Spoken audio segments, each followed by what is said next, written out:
శ్వేత గారు నమస్తే. నమస్తే అండి.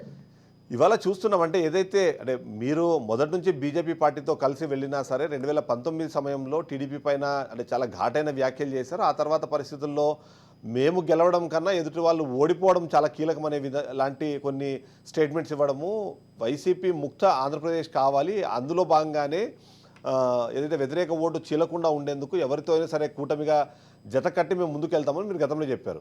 అయితే ఇవాళ ఆ కూటమిగా ఏర్పడిన తర్వాత మీ పార్టీలో నాయకులు చాలామంది సీట్ల కోసం దాదాపుగా గత 5 సంవత్సరాల నుంచి కష్టపడి వాళ్ళకి ఇవాళ సీట్లు దక్కని సందర్భంలో కొద్దిగా అసంతృప్తితో ఉన్నారు. అవకాశం వచ్చేది పోలింగ్ తేదీ రోజున, ఆ రోజు మేము ఎలాంటి ఏర్పాట్లు చేస్తాం చూడండి అనే టైంలో కూడా కొంతమంది మాట్లాడుతున్న పరిస్థితి చూస్తున్నాం. ఏమంటారు మీరు? నిజంగానే అనుకున్నంత స్థాయిలో ఆ కూటమికి సంబంధించి కార్యకర్తల్లోనూ అలాగే మీ నాయకుల్లోనూ అంత యాక్సెప్టెన్స్ ఉందంటారా? 100% యాక్సెప్టెన్స్ ఉందండి. అసలు ఇందులో ప్రజలు అత్యధికంగా ప్రజా మద్దతుతో స్వాగతించిన పొత్తు ఈ జనసేన, తెలుగుదేశం, బీజేపీ పొత్తు.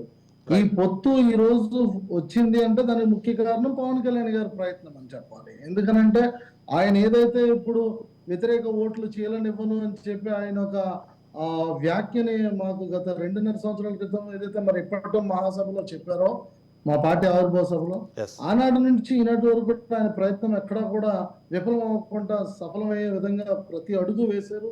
ఏ త్యాగానికైనా సిద్ధపడ్డారు. ఖచ్చితంగా వైసీపీ విముక్త ఆంధ్రప్రదేశ్ అనేది ప్రత్యేకంగా ముఖ్యమైన ఎజెండాగా పెట్టుకొని జనసేన పార్టీ ముందుకెళ్ళింది. ఇందులో భాగంగా పవన్ కళ్యాణ్ గారే కాదు, పెద్ద ఎత్తున జనసేన పార్టీ నాయకులు సైతం ఎన్నో త్యాగాలకి సిద్ధపడి ఈరోజు పార్టీకి అండగా నిలబడ్డారు.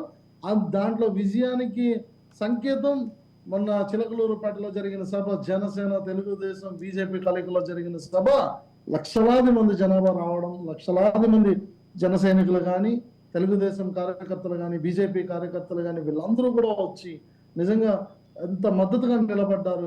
ఇంత ఓపికగా ప్రజలు ఉన్నారు అని అంటే ఏ స్థాయిలో వైసీపీ ప్రభుత్వం ప్రజలకి ఎన్ని ఇబ్బందులు చూపించిందో, ఏ స్థాయి విరక్తికి.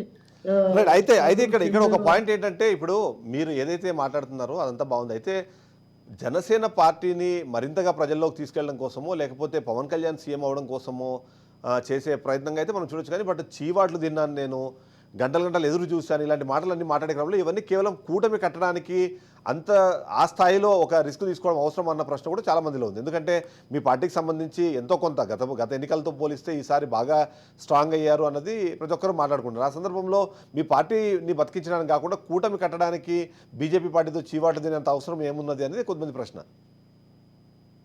బీజేపీతో చీవాట్లు తినలేదు సార్ ఆయన.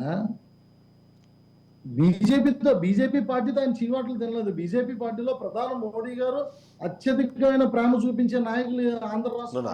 అది పవన్ కళ్యాణ్ గారు ఇచ్చిన స్టేట్మెంట్, నా స్టేట్మెంట్ కాదు. నేను చీవాట్లు తిన్నాను అన్నది ఆయన చెప్పిన స్టేట్మెంట్. ఈ కూటమిని కలపడానికి ఎన్నో అవమానాలు ఎదుర్కొన్నాను, చీవాట్లు కూడా తిన్నాను అని చెప్పింది ఆయన స్టేట్మెంట్.